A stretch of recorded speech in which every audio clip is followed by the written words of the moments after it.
I, 36M, never thought I'd be in this situation.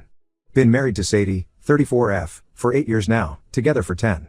We met in college through mutual friends and hit it off immediately. She's smart, funny, caring, everything I could want in a partner. We've built a great life together, never had any major issues until now. The problem isn't with Sadie though, it's with her older sister Emma, 37F. Some background that's important to understand the situation. Emma and Sadie had a complicated childhood.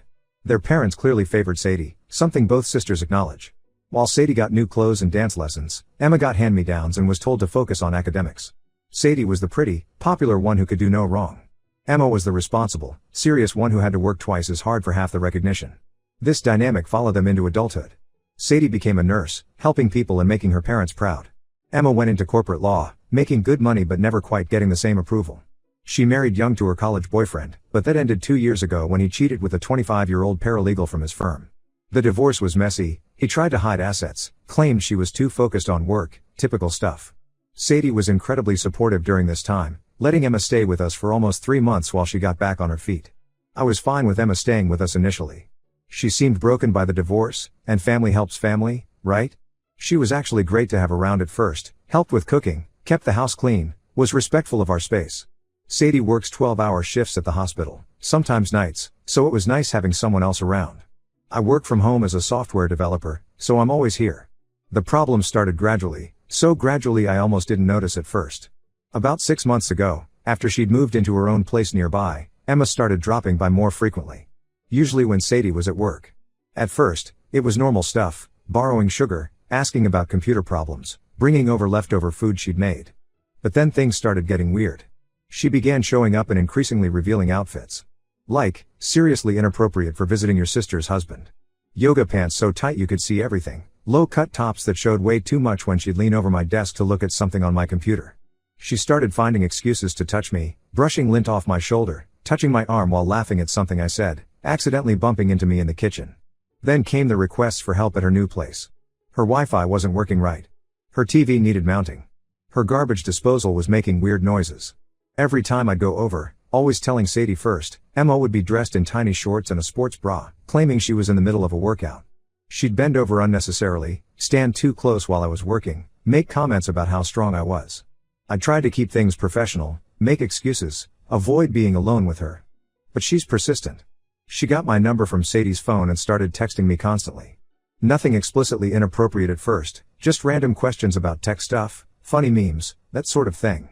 But then came the selfies. Her asking my opinion on outfits, all revealing. Pictures of her working out in spandex.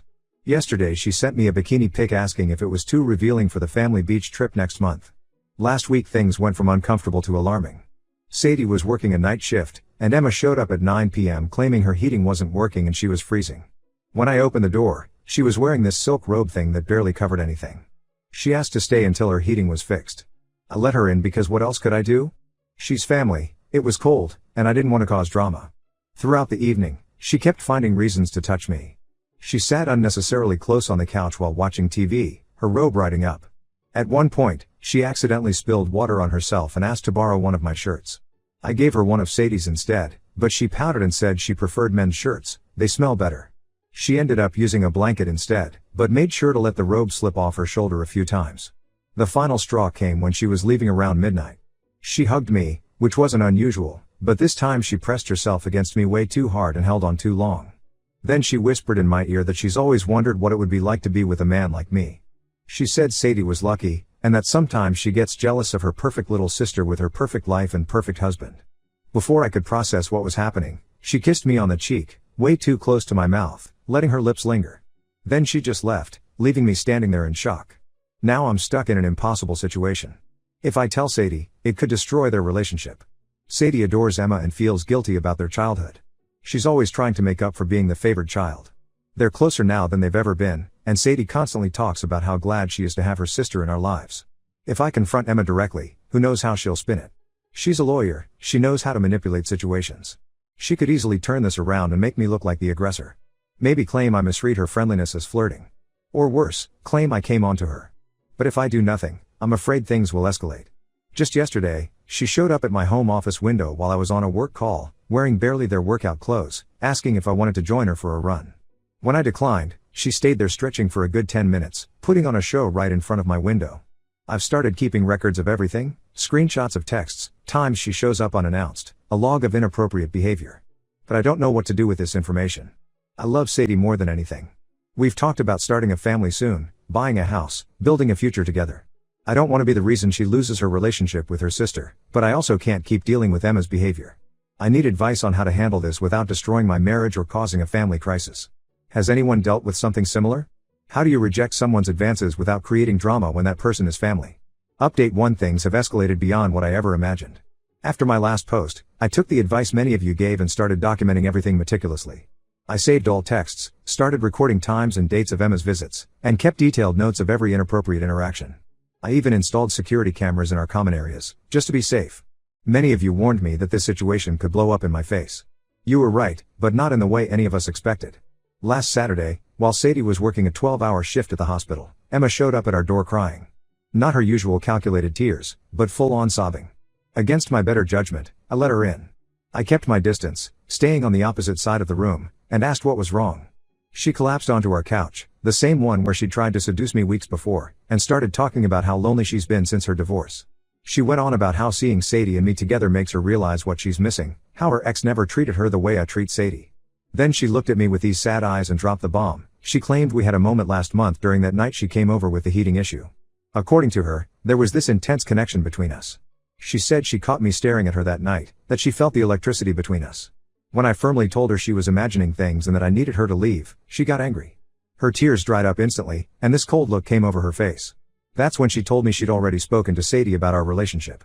She pulled out her phone and showed me texts she'd sent Sadie. I felt sick looking at them. She had carefully edited screenshots of our conversations, deleting her provocative messages and leaving only my responses, which out of context looked suggestive. She'd even photoshopped some of my texts, making innocent comments look flirty. In one exchange where she'd asked for help with her TV and I said no problem, happy to help, she'd edited it to say can't wait to come over and help you. She had dozens of these edited conversations, building a fake narrative of me pursuing her over months. She told Sadie that she'd been keeping quiet about my advances to protect her, but the guilt was eating her alive. She claimed I kept finding excuses to come to her house, that I complimented her appearance inappropriately, that I made her uncomfortable with suggestive comments. The worst part? She had actual pictures of me at her house, all the times I'd gone over to help with various things, always with Sadie's knowledge. But now these innocent visits look suspicious in light of her story. She even used the security camera footage from her door, which I helped install, ironically, to show how often I'd been there. When Sadie came home that night, everything was different. She could barely look at me. She went straight to our bedroom without saying a word. When I followed her, trying to explain, she just held up her hand and said she needed time to think. I tried to show her the real texts, the unedited versions, but Emma had already poisoned that well. She told Sadie I might try to show her edited messages to cover my tracks. She told Sadie not to believe anything I tried to show her because I'm tech savvy and could easily fake evidence. It was like Emma had thought of everything. Every possible defense I could offer, she had already undermined. She used my own job against me, because I work in tech. She suggested I could easily fake any digital evidence I tried to present in my defense. The next few days were hell. Sadie slept in the guest room.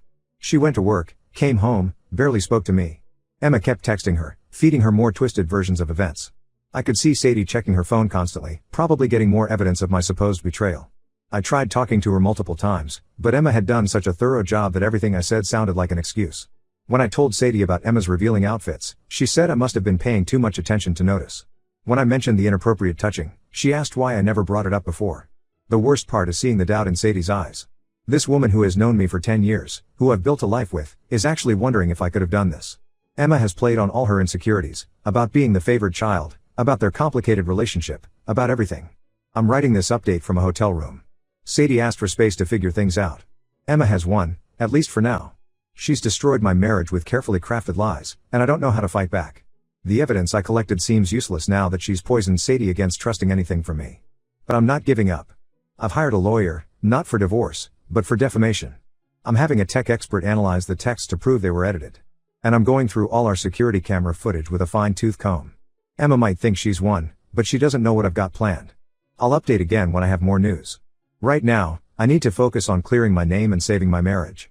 I never thought I'd say this, but I actually hope Sadie remembers more about Emma's past behavior. There might be patterns there that could help my case. Update. Too many of you asked for an update, and what I'm about to share will probably make your blood boil. Remember how I mentioned setting up security cameras in our house when Emma's behavior started getting weird? Well, after moving to the hotel, I finally had time to go through all the footage. What I found sent me into a rage I've never experienced before. The cameras caught Emma sneaking into our house multiple times when we were out. She had a key because Sadie gave her one for emergencies, something I always felt uneasy about but never wanted to argue over. The footage showed her methodically planting evidence around our house. In one video from last week, while we were at dinner with Sadie's parents, Emma spent almost an hour in our bedroom. She planted her earrings on my nightstand, tucked her hair ties in my drawer, and even slid a piece of her lingerie under our bed. She was clearly setting the stage for her next big reveal to Sadie. But the most disturbing footage was from 3 days ago. Emma came over while we were both at work and took pictures of herself in our bed. She messed up the sheets, left some of her clothes scattered around, and took multiple selfies from different angles. I can only imagine she was planning to use these to suggest we'd been having an affair in my own marriage bed. The footage also caught her practicing her story in our bathroom mirror, complete with fake tears and rehearsed lines. She went over it multiple times, tweaking her performance. "Sadie, I can't keep this secret anymore. Your husband. He's been pursuing me. I tried to discourage him. I feel so guilty." When I showed Sadie the footage, she broke down completely. She couldn't speak for almost an hour, just sat there watching her sister's calculated betrayal play out on screen. Then she told me something that changed everything. This wasn't the first time Emma had done this. Back in high school, Sadie had been dating this guy Tom for 2 years. They were serious, talking about going to the same college. Emma, who was in college at the time, came home one weekend and claimed Tom had tried to kiss her while Sadie was at cheerleading practice. She cried, showed Sadie texts, which I now suspect were edited, and even had a witness, her friend who later admitted she was paid to lie. Sadie believed her sister then because why wouldn't she? Emma was her protective big sister who'd never lie to her. Tom denied everything, tried to show Sadie evidence that Emma was lying, but Sadie trusted her sister over him. They broke up, and Tom transferred to a different school to escape the rumors Emma spread about him. Sadie sat there crying, realizing she'd almost let history repeat itself. Emma had used her guilt about their childhood, her trust, and her love against her. She'd manipulated Sadie's memories of the Tom incident to make her doubt me, knowing Sadie would be afraid of not believing her sister again. I wasn't even angry anymore at this point, just sad for my wife. She had lost her sister twice, once to the revelation of who Emma really was back then, and now to the confirmation that Emma had never changed. We took the footage to Sadie's parents. They had always defended Emma, always made excuses for her behavior. But watching their eldest daughter methodically try to destroy her sister's marriage opened their eyes. Emma's childhood jealousy of Sadie had never gone away, it had just gotten more sophisticated, more calculated. Sadie moved back home from her parents' house where she'd been staying. We're working on rebuilding trust, not because she doubts me anymore, but because this whole experience has made her question her own judgment. She keeps apologizing for doubting me, but I understand. Emma played on her deepest insecurities and manipulated years of complicated family dynamics. As for Emma, when she realized we had footage of everything, she tried to claim she was just testing me, trying to protect her sister from potentially being cheated on.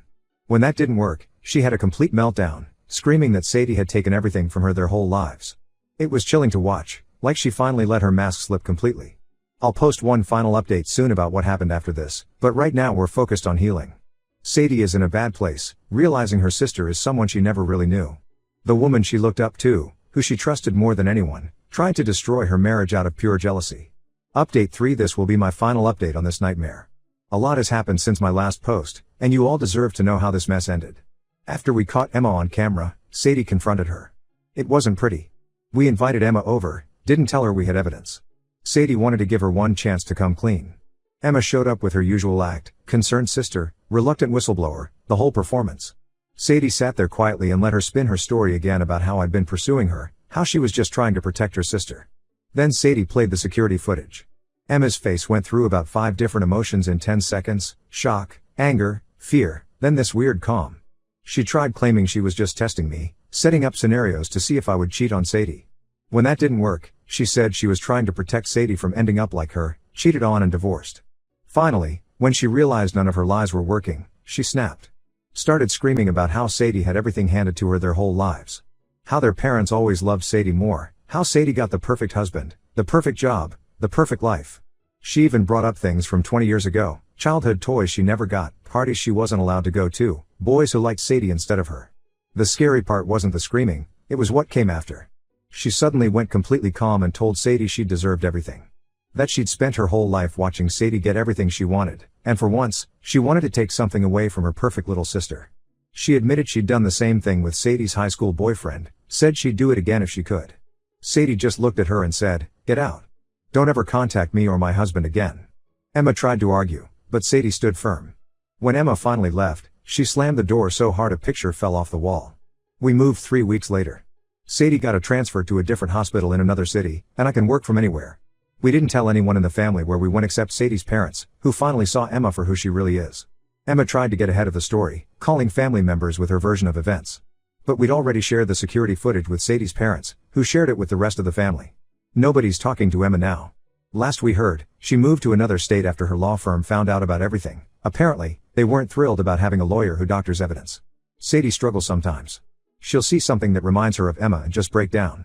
She lost not just her sister, but her whole childhood. Every memory is now tainted by the knowledge that Emma was probably resenting her the whole time. But we're working through it.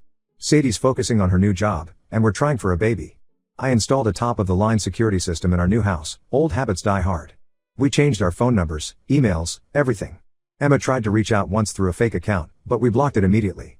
Sometimes I think about how different things would be if Emma had just gone to therapy for her childhood issues instead of letting them fester into this destructive jealousy. But that's not our problem anymore. We're focused on building our new life, away from toxic family drama. The silver lining? Sadie and I are stronger than ever. Nothing bonds you quite like surviving someone's attempt to destroy your marriage. We've learned to appreciate what we have and to be more careful about who we trust, even if they're family.